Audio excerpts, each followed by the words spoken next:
Nagutaan ang isang lalaking senior citizen matapos makipagtagaan sa kanyang kapitbahay.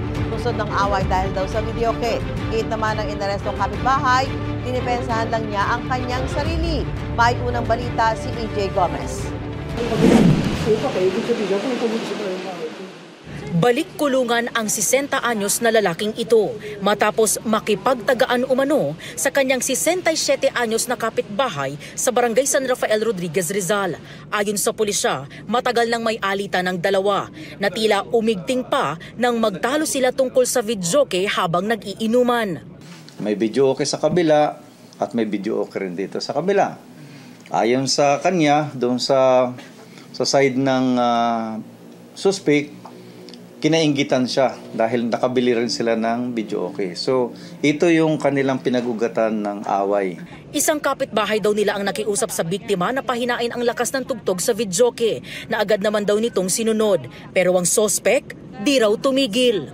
Ngayon, ito yung nag-ingay. Nilakasan niya pa talaga. Kaya nga sinaway po siya ng isang kapitbahay. Siguro doon nag-init yung ulo niya. Narinig ko na lang, nagsisigawan na may papa, tumba na yung biktima, may dugo-dugo na, may mga saksak na. Suspect natin ay may tatlong dalang panaga. Mayroon pa sa baywang, mayroon pa siya nakasukbit at inundayan nga niya ng ilang beses yung biktima.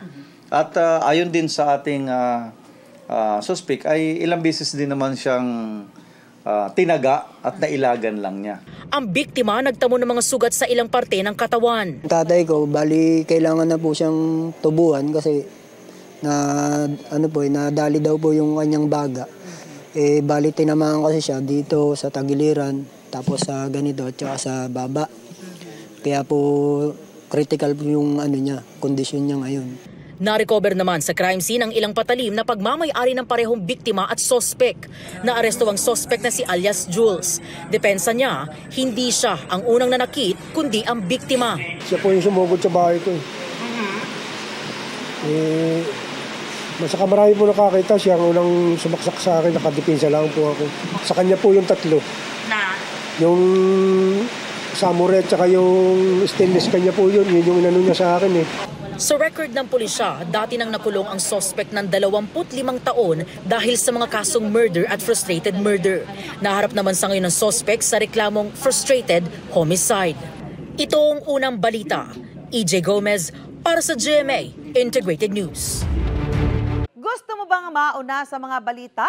Mag-subscribe na sa GMA Integrated News sa YouTube at tumutok sa unang balita.